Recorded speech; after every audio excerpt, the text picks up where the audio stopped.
Cette conférence va maintenant être enregistrée. Et merci beaucoup de nous retrouver pour cette nouvelle session Réi 4A dédiée au choc cardiogénique avec l'analyse de l'hémodynamique avec et sans assistance, avec deux super orateurs qu'on adore, à savoir Guillaume Chours qui va attaquer de Lille et Alexandre Tara de Bordeaux. Je te laisse la main, Guillaume, à toi tout de suite. Merci beaucoup Clément, bonjour à tous, c'est toujours un plaisir de discuter avec vous tous. Et donc on va parler un peu d'hémodynamique invasive dans la science cardiaque et quelques petits concepts, peut-être quelques petits concepts de base. Hop là. Alors vous savez tous que la cardiologie est une discipline assez pauvre en termes de symptômes, c'est-à-dire qu'ils sont assez simples les symptômes en cardiologie, c'est soit on est essoufflé, soit on est un peu fatigué, soit on expérimente malheureusement des lipothymies ou une syncope, ou soit on a de la congestion périphérique. Et donc tout ça, en fait, c'est globalement, c'est le reflet de tout un tas d'anomalies hémodynamiques que sont la congestion pulmonaire, le débit cardiaque inadéquat, l'hypotension sévère ou la congestion veineuse systémique. Mais tout l'intérêt de la cardiologie, c'est non pas ces quatre symptômes assez pauvres, mais c'est que finalement, tous ces symptômes sont l'interaction de différents process physiopathologiques. Et donc, c'est là, en fait, où toute la discipline prend son sens, parce que tous ces symptômes peuvent être liés à tout un tas d'anomalies cardiovasculaires, que ce soit une atteinte du myocarde, des valves, des artères, du péricarde, des tissus de conduction, enfin bref, ou l'intrication de toutes ces choses-là. Et donc, c'est dans ces analyses-là que tout prend un petit peu son sens. Les déterminants majeurs du débit cardiaque sont assez bien connus, c'est assez simple finalement, ça se divise globalement en deux. C'est-à-dire que le débit cardiaque est dépendant de la fréquence cardiaque, de l'inotropisme et de l'usitropisme, c'est la capacité du myocarde de se relâcher entre guillemets. Et donc tout ça, ça implique le cœur en soi.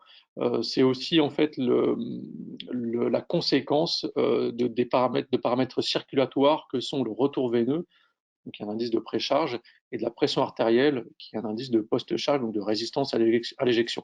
Et l'interaction de toutes ces données est reflétée dans des courbes pression-volume. Donc c'est juste pour vous parler de quelques concepts, et puis après on passera de trucs un peu plus terre à terre, entre guillemets. Donc les courbes pression-volume, vous les connaissez bien, c'est des choses qu'on apprend un peu au début des études médicales, mais après finalement on laisse un peu tomber ça, à tort probablement. On voit comment ça se représente. Sur cette courbe, on peut voir tous les événements cardiaques, c'est-à-dire la valve mitrale s'ouvre, le remplissage s'effectue, c'est la phase D, la valve mitrale se ferme, le ventricule se contracte, et c'est ce qu'on appelle la contraction isovolumétrique. Une fois que la pression dépasse la pression du système artériel, la valve aortique s'ouvre, la phase d'éjection a lieu, et quand la pression baisse, la valve aortique se ferme, en fait c'est un phénomène un peu passif, et a lieu la relaxation isovolumétrique. Et donc cette courbe-là, en fait, voilà, ça vous reflète un petit peu les différentes phases du cycle cardiaque. Ce qu'on remarque, c'est qu'il y a plusieurs points d'intérêt dans ces courbes. Et le premier, c'est ce qu'on appelle le volume télédiastolique, ce que je mets en bas à droite. Et ça, c'est le reflet de quoi? C'est le reflet, en gros, de ce qui arrive dans le cœur et de ce que le cœur est capable d'accepter. Et donc, c'est un reflet du remplissage et de la fonction diastolique du ventricule gauche. Le volume télésystolique, c'est ce que je mets en haut à gauche, donc c'est celui qui est après la phase d'éjection. C'est le reflet de quoi globalement? C'est le reflet de ce qui est contenu dans le cœur avant l'éjection, de l'impédance aortique et de la capacité du myocarde à l'éjection. Et donc ça, c'est un reflet finalement de la fonction systolique, des paramètres éjectionnels du ventricule gauche. La phase d'éjection, c'est ce que je mets avec la petite flèche, c'est globalement c'est le moment donné où le cœur rencontre sa post-charge, qui est plus ou moins élevée. Donc la courbe, en fait, elle peut s'affiner, donc ça peut aller vers le haut, vers le bas, peu importe en fonction de la post-charge, mais voilà ce que ça représente. Et donc ces courbes pression-volume, elles déterminent deux relations majeures. La première, c'est ce qu'on appelle l'élastance systolique, c'est cette courbe en rouge. Et c'est le reflet de quoi? Ça, c'est le reflet des propriétés de l'inotropisme et donc de la capacité d'éjection du ventricule gauche. La courbe en vert, c'est donc une courbe qui n'est pas rectiligne, mais c'est une espèce de courbe, c'est curviligne en gros. Qu'est-ce que ça représente? Ça représente les capacités de relaxation du ventricule gauche. Donc en fait, en fonction du type d'insuffisance cardiaque, cette courbe elle va varier vers le haut, vers le bas, vers la droite ou vers la gauche, et donc ça peut vous déterminer un peu ce qui se passe dans des conditions pathologiques comme le choc cardiogénique par exemple. Le stroke volume est représenté par voilà, ce qui est là, en fait, ce qui est à l'intérieur de la courbe pression-volume. Donc, quand c'est plus ou moins large, le volume est plus ou moins important. Les courbes pression-volume ne sont pas juste là pour faire beau, parce que ça reflète certains process qui sont très importants. Je vous ai parlé de l'élastance systolique, hein, donc c'est la courbe en rouge. Ici, en fait, l'élastance artérielle, cette courbe ici qui croise les courbes du volume diastolique, sont des reflets de la post-charge. Les courbes pression-volume vous permettent de déterminer avec ces deux relations, hein, l'élastance systolique et artérielle, de ce qu'on appelle le couplage ventriculo-artériel. Donc ça, c'est quoi? Globalement, c'est le matching entre les capacités du ventricule gauche et le système vasculaire. Et c'est de l'ordre de 0,6, en fait, c'est le rapport entre les deux, c'est de l'ordre de 0,6 chez l'homme, et quand on a une dysfonction myocardique, qu'elle soit gauche ou droite, ou l'hypertension pulmonaire évolue, etc., on a un découplage on a un rapport, ce couplage ventriculaire-artériel est altéré, et donc c'est mesurable en pratique. On peut également mesurer ce qu'on appelle l'air pression-volume, c'est ce qu'on voit en haut à droite.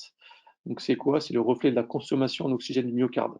C'est le stroke work, le SW, la courbe en bleu, et l'énergie potentielle, ce qui est contenu, ce qui reste en fait à côté du métabolisme basal du cœur.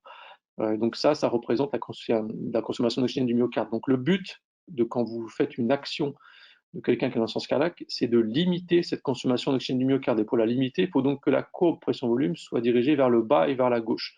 C'est-à-dire qu'il faut que le ventricule gauche soit totalement déchargé en pratique. C'est tout l'intérêt, par exemple, des pompes transvalvulaires, mais on verra, on vous parlera de ça tout à l'heure. Je vais passer rapidement là-dessus, mais c'est indispensable de savoir que le cœur fonctionne par des lois qui sont bien connues, qui sont la loi de Frank-Starling, la loi de Laplace. La loi de Frank-Starling, c'est quoi? C'est globalement, le cœur, c'est un circuit fermé, hein, donc tout ce qui arrive dans le cœur doit être éjecté, et donc il doit y avoir un matching entre ce qui est éjecté et ce qui est reçu par les cavités cardiaques. La loi de Frank-Starling, elle dit quoi? Elle vous dit que plus vous mettez de volume, plus le cœur éjecte puissamment. Donc il y avait des courbes différentes en fonction du degré de contractilité. En fait, la courbe en haut, c'est celle où la fonction VG est normale ou supranormale. Celle du bas, c'est là où le ventricule gauche est défaillant. Et donc, en fait, on se rend vite compte que quand on augmente du volume, quand on augmente la précharge, le stroke volume, il augmente très peu, mais les pressions télédiastoliques augmentent de façon majeure. Et donc, voilà, il faut interpréter ces courbes en fonction de la fonction systolique. En bas, c'est les courbes de compliance. Et en fait, on voit quand le ventricule gauche normal, quand il accepte du volume, il accepte un régime de pression normal. Mais quand il est malade, c'est-à-dire quand il est rigide, c'est la courbe stiff là, quand il accepte du volume à un régime de pression très très important. Et donc finalement, la courbe du haut, c'est un reflet de l'insuffisance cardiaque systolique, c'est-à-dire que le cœur est incapable d'éjecter un volume normal. Et en bas, la courbe de fonction diastolique, c'est-à-dire que c'est quoi l'insuffisance cardiaque diastolique, ce qu'on appelait comme ça? C'est que le cœur est incapable d'accepter un retour veineux normal à un régime de pression satisfaisant. Et donc, c'est bien représenté par ces courbes de Frank-Starling. Je passe sur la place. Les courbes de Guyton sont des courbes qui matchent le retour veineux avec le débit cardiaque. C'est pas une loi physique, hein, c'est de la mécanique. Hein. C'est comme si vous tenez un arrosoir avec un tuyau. Quand le tuyau est vers le bas, l'arrosoir coule. Quand il monte, c'est-à-dire que la pression monte, le tuyau ne coule plus. C'est à peu près ça, la loi de Guyton de la pression atriale. Ce qu'on voit, c'est que quand la pression atriale monte, elle matche le retour veineux qui diminue avec l'augmentation de l'éjection qui augmente. Mais je passe. Si vous avez envie de plus de détails, il y a des bouquins de physiologie qui sont très bien, que je peux vous donner d'ailleurs, et qui expliquent bien ce type de courbe. En tout cas, c'est les lois fondamentales qu'il faut bien retenir en physiopathologie cardiovasculaire. Et donc, ce qui se passe dans le choc cardiogénique, c'est ça. Si on reprend une courbe de pression volume normale, quand vous êtes en état de choc, vous avez en fait une baisse de l'inotropisme et donc une baisse de l'élastance systolique. La courbe va vers le bas et vers la droite, c'est là ce qui est en rouge. Hein. Et donc ça induit quoi? Ça induit une baisse de l'inotropisme, une élévation de la post-charge, et donc fatalement, vous avez une réduction de la pression artérielle, du stroke volume et donc du débit cardiaque. Voilà ce qui se passe quand vous êtes en choc cardiogénique. Le phénomène suivant est un phénomène adaptatif, hein, donc c'est une stimulation hormonale, c'est ce qu'on voit dans l'insuffisance cardiaque chronique, aiguë aussi, hein. Et donc cette stimulation hormonale est délétère parce qu'elle va ne faire que majorer la résistance à l'injection et donc le stroke volume va diminuer encore plus. Donc c'est un paramètre sur lequel il faut agir bien évidemment. La troisième phase, c'est une phase de vasodilatation complètement inadaptée, c'est-à-dire que vous avez une baisse des résistances vasculaires systémiques par un effet sepsis-like, en fait, une espèce de relargage cytokinique de l'insuffisance cardiaque sévère, qui fait que bah, voilà, le phénomène va s'aggraver encore de nouveau et vous rentrez dans le cercle vicieux des défaillances multiviscérales, etc., etc. Je passe un petit peu le remodage parce que c'est pas vraiment le sujet d'aujourd'hui, mais voilà. Voilà comment ça se déroule. Et donc finalement, vos actions thérapeutiques, elles ont pour but de contrecarrer ces systèmes délétères dans l'insuffisance cardiaque. Mais donc employer des compressions de volume en pratique, c'est quand même compliqué, c'est faisable, mais c'est très compliqué. Et donc finalement, pour apprécier l'hémodynamique d'un patient, vous avez d'autres solutions qui sont beaucoup plus simples et accessibles au lit du patient. C'est-à-dire que votre examen clinique, déjà, ça vous permet quand même de repérer pas mal de choses, des paramètres biologiques, on verra un petit peu en détail après, donc c'est des paramètres de souffrance tissulaire, l'échographie cardiaque transthoracique qui est quand même bien démocratisée et qui vous sert quand même dans énormément de situations, qui est simple, et l'hémodynamique invasive, un peu plus complexe, on discutera un peu de tout ça après tout ça. L'insuffisance circulatoire, quand vous faites face à un patient grave, caractériser votre patient est d'une importance capitale. Et pour cela, il n'y a pas 36 000 solutions, c'est vous devez déjà techniquer votre patient correctement parce que en lui mettant une voie profonde, un cath artériel, ça vous permet de recueillir tout un tas d'éléments qui sont absolument indispensables pour une évaluation hémodynamique de base. Ça vous permet de déterminer si est-ce que le cardiaque est bas, est-ce que le débit cardiaque est bas ou élevé. En fait, vous séparez les grandes étiologies d'état de choc, hein. Donc, le cardiogénique, c'est le malade froid avec des pressions élevées, à l'opposé du hypovolémique qui est froid à pression basse, et du distributif, hein, qui donc a débit cardiaque normal ou élevé. Donc, c'est un choc chaud. Donc, rien qu'en mettant la main sur votre patient, en ayant quelques petits paramètres, bah, vous pouvez déjà voilà, mettre votre patient dans des cases. J'aime pas dire ça, mais en tout cas, le mettre dans une stratégie adaptée. Après, si vous avez envie de faire des choses un peu plus fines, je vous conseille de lire cette revue qui est absolument qui est superbe, en fait, de Critical Care, qui a quelques années déjà. En fait, en intégrant plusieurs paramètres de perfusion tissulaire, le taux d'acide lactique, le taux de SCVO2 et le rapport de Catney, bah, vous pouvez en fait euh, affiner un petit peu les choses. Et puis, bah, vous voyez, bah, votre patient se retrouve dans différentes cases. Voilà, d'une case anémie, case de bas débit cardiaque sans disoxy, case altération microcirculatoire, etc., etc. Et en fait, c'est pour ça que vous devez répéter ces types d'examens parce que ça vous permet d'affiner le phénotype de votre patient et donc de lui administrer des thérapeutiques totalement adaptées. Et quand tout ça ne marche pas, ou quand c'est compliqué, ou quand il y a des discordances, c'est là où l'hémodynamique invasive a un intérêt pour mieux comprendre dans quel profil cardiovasculaire vous vous situez. Et en cardiologie, quand est-ce qu'on a besoin d'hémodynamique invasive? On a besoin d'hémodynamique invasive dans les cas les plus sévères d'insuffisance cardiaque. Dans l'hypertension pulmonaire, c'est l'examen de référence pour monitorer des procédures structurelles, enfin valvulaires structurelles, des cardiopathies complexes type CMR, péricardite constrictive, etc., etc. Ça peut vous aider. D'évaluation de valvulopathie, ça c'est quand même beaucoup plus rare, mais dans des cas discordants, on peut y avoir recours. Et puis dans les pathologies congénitales ou l'analyse de Charts, ça c'est des examens de référence tout de même. Donc les situations sont assez bien standardisées. Et dans l'insuffisance cardiaque, le problème, c'est qu'il y a un essai qui a un peu plombé l'hémodynamique invasive. Euh,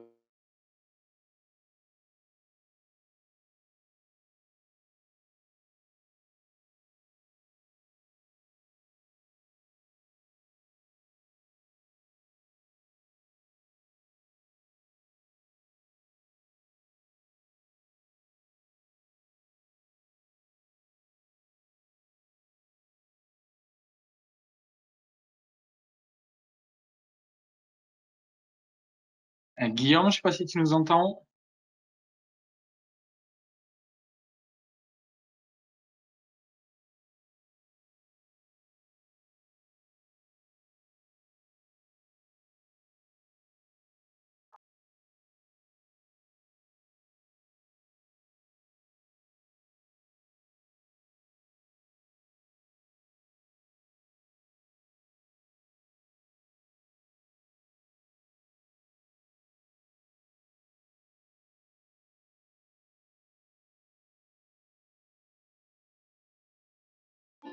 On a un problème de son, non?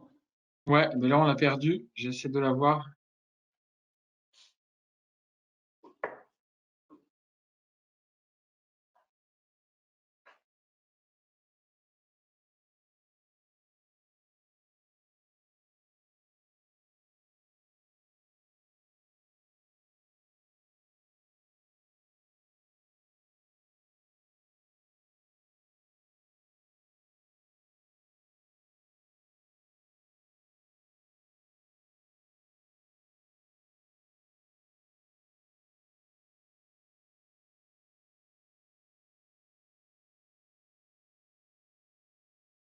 Ah, pour ceux qui arrivent, on a un petit problème de son, hein, donc on va rétablir ça rapidement et on va essayer de refaire la connexion avec Guillaume. Ouais, je viens de la voir. Alors, attends. Cette Ok. conférence va maintenant être enregistrée. Tu peux y Et aller. donc cet essai a complètement plombé l'analyse hémodynamique. C'est un essai qui a randomisé 433 patients en fait en une thérapie guidée par l'examen clinique isolé ou alors guidée par l'examen clinique plus l'hémodynamique invasive chez des patients insuffisance cardiaque sévère, symptomatiques malgré traitement, dysfonction VG au-delà, enfin en dessous de 30%, et qui ne sont pas insuffisants rénaux, qui n'avaient pas reçu de traitement vasoactif. Donc, c'est des patients qui ne sont pas en état de choc d'insuffisance cardiaque sévère, hein, ça reste de l'insuffisance cardiaque chronique assez avancé, mais ce n'est pas d'état de choc. Et donc, ce qu'on voit, c'est qu'il n'y a aucun impact du cathétérisme sur la mortalité aux hospitalisations. Mais en fait, ce n'est pas très étonnant quand vous donnez une thérapie à tout le monde sans faire de tri. Bah, évidemment, il y a des patients qui en bénéficient, d'autres pas. Et donc, je ne vois pas bien comment on peut montrer un bénéfice dans ce type de stratégie. Et donc, c'est la raison pour laquelle il faut adapter ces traitements. En fait, tout le monde n'y est pas éligible, mais voilà. Et en fait, ce qu'on remarque, c'est que après cet essai, bah, il y a une décroissance très importante de l'utilisation de l'hémodynamique invasive, y compris chez les malades assez sévères, parce que quand on regarde ce registre, ce qu'on voit, c'est quand même les patients chez qui on emploie le cathétérisme invasif, ce sont des patients qui ont clairement un profil de risque beaucoup plus sévère que les autres, hein. Voilà, ils ont plus de défaillance d'organes, ils ont plus d'assistance, ils sont plus souvent dialysés, ventilés, etc. Donc voilà, on voit que c'est quand même employé dans une catégorie de patients voilà, qui est somme toute assez critique. Finalement, le cathétérisme cardiaque droit, bah, pourquoi on l'a un peu abandonné? Pour plusieurs raisons. Certes, on peut le faire au lit du patient, c'est un monitorage continu et puis ça vous permet d'avoir une analyse assez fine de l'hémodynamique de votre patient, mais d'un autre côté, bah, ça se complique quand même parfois, c'est très rare, mais quand même, ça nécessite tout de même une certaine analyse pour interpréter les données que vous récupérez. L'échographie, la plupart du temps, est quand même utile. Et puis finalement, il n'y a pas de bénéfice prouvé. Mais en fait, est-ce vraiment nécessaire qu'il y ait un bénéfice prouvé ou prouvable? C'est pas le but du cathétérisme en fait, hein. C'est pas son intérêt. C'est pas un médicament. C'est pas voilà quoi. C'est pas un SGLT2 quoi. Et donc ce qui est recommandé à l'heure actuelle dans les guidelines américaines et européennes, c'est que vous avez le droit d'employer des hémodynamiques invasives quand vous n'êtes pas sûr, quand vos traitements échouent, quand le malade est sévère, comme une défaillance biventriculaire ou une défaillance respiratoire. Parce que là, les paramètres sont complexes et d'analyse difficiles. Voilà comment ça. Alors ça, c'est juste pour montrer comment ça se passe, mais j'imagine que vous avez tous vu un cathétérisme cardiaque ou vous avez tous plus ou moins réalisé un cathétérisme. C'est assez simple, c'est quelques méthodes de base. Voilà, il faut que le patient soit bien au calme, que le zéro soit très bien fait, mesurer les pressions en téléexpiration, voilà, interpréter correctement vos cours, bien purger votre cathéter, etc., etc. Donc ça, ce sont des bases, mais c'est pas le sujet d'aujourd'hui. En tout cas, ça vous permet de mesurer tout un tas de variables que vous pouvez retrouver notamment dans les guidelines de l'hypertension pulmonaire de 2022, avec un petit tableau qui est très bien résumé. Et voilà, donc ça vous permet d'avoir des variables que vous mesurez directement avec le cathéter, et puis des variables que vous calculez vous-même. Donc je vous conseille de les calculer vous-même, hein, aussi, parce que des fois, bah, voilà, l'ordinateur ne prend pas bien les courbes, etc. Donc astreignez-vous aussi à corriger, en fait, voilà, ou alors à ce que tout soit cohérent, en tout cas. Et pourquoi ça peut être utile, l'évaluation hémodynamique? Pour tout un tas de raisons. Ça peut être utile parce que l'examen clinique, tout de même, c'est pas terrible. C'est pas terrible parce que quand on regarde dans cette cohorte-là à gauche, c'est les petits cadrans à gauche, en bleu, c'est globalement les médecins qui ne se trompent pas quand ils analysent les niveaux de pression droite et gauche et d'index cardiaque. Alors, on voit que c'est quand même pas terrible. Il y a quand même un médecin sur deux qui se gourre. Et ça, c'est indépendamment de son expérience, hein. C'est les externes, les internes, ce que vous voulez, les fellows, machin. C'est quand même pas terrible. Et l'emploi du cathétérisme permet de rehausser souvent un diagnostic et d'affiner votre thérapeutique dans quand même quasiment 3/4 des patients. Donc ça peut avoir un sens chez les patients sévères. Et quand ça va pas, quand c'est discordant, c'est pareil, c'est un essai qui a été publié dans Circulation l'an passé. Quand c'est discordant, quand vous avez un profil de congestion qui est un peu discordant, l'examen clinique, c'est franchement pas terrible. Et au final, c'est ces patients-là, les patients un peu compliqués aussi discordants, quand vous faites de l'hémodynamique invasive, et ben vous arrivez à phénotyper correctement votre patient, ce qui a un impact majeur. C'est exactement pareil pour les indices de perfusion tissulaire. L'examen clinique est quand même relativement à une très très mauvaise valeur prédictive positive pour essayer de déterminer si le débit cardiaque du patient est adapté ou ne l'est pas. En fait, si vous prenez, ça c'est un essai qui mélange tout un tas de patients, c'est du sepsis, du cardiogénie, ce que vous voulez, mais donc ça vaut ce que ça vaut, mais ça mélange un tas de patients. Quand vous prenez en fait des analyses de fréquence cardiaque, de marbrure, de froideur d'extrémité, etc., vous vous rendez compte que la valeur prédictive positive de tout ça, c'est en dessous de 50%. Donc c'est quand même pas terrible. Et donc chez des patients graves, voilà, l'examen clinique, c'est certes un petit indice pour vous dire quel patient va bien ou va pas bien, mais ce n'est en aucun cas un substitut à une évaluation hémodynamique et en l'occurrence plutôt invasive. Et pourquoi? Parce que quand vous employez l'hémodynamique invasive, vous pouvez typer votre patient cardiaque. Et ça, c'est vraiment très, très important. Pourquoi? Parce que ce phénotype a un impact majeur sur la mortalité. Quand vous prenez en fait les courbes, là, en fait, il y a le petit diagramme à gauche qui vous montre quels sont les paramètres qui peuvent être altérés en différents profils d'insuffisance cardiaque, hein. Donc, le patient qui n'est pas congestionné, le patient qui est en syndrome cardio-rénal mais sans souffrance tissulaire, le patient qui est en syndrome cardiométabolique, c'est-à-dire qu'il a des défaillances d'organes, plus un défaut de perfusion tissulaire. Donc, évidemment, les paramètres changent, mais ça vous permet de voir un petit peu comment ça se présente. Et donc, ce profil a un impact sur la mortalité. En fait, vous voyez que les patients qui sont bidéfaillants ont un impact, ont un pronostic péjoratif. Et donc, chez ces patients-là, en fait, le traitement doit être un peu plus agressif. Et donc, l'évaluation hémodynamique est cruciale en insuffisance cardiaque aiguë avancée, est cruciale parce que c'est des patients chez qui vous posez-vous la question d'une assistance circulatoire et donc vous ne devez pas assister n'importe qui par n'importe quoi. Et donc, c'est vraiment extrêmement important de vous armer de tous ces paramètres pour pouvoir réfléchir avec les chirurgiens anesthésistes. Vous avez un rôle vraiment majeur. Et euh, évaluer le patient avant une stratégie lourde d'insuffisance cardiaque, bien sûr, on ne va pas greffer quelqu'un qui a une hypertension pulmonaire fixée, ce genre de choses, évidemment. Donc tout ce groupe de patients tire bénéfice, ne peut que tirer bénéfice de ce type d'évaluation. Parce que ce que vous allez faire va guider vos actions thérapeutiques. Vous avez tout un tas, je vous invite à lire cette revue de Circulation il y a 2 ans, mais qui est vraiment très très bien faite. Vous avez tout un tas de tableaux comme ça. En fait, vous voyez, vous pouvez mettre vos patients dans, voilà, dans des cases, je me répète, mais j'aime pas dire ça, mais tant pis. Le malade est-il en choc avéré ou pas? Oui, non. Est-ce qu'il a un choc gauche dominant? Est-ce que c'est un choc droit dominant? Est-ce qu'il est biventriculaire? Est-ce qu'en fait vous vous êtes trompé et en fait le cœur c'est pas le problème parce que ça arrive plein de fois, hein.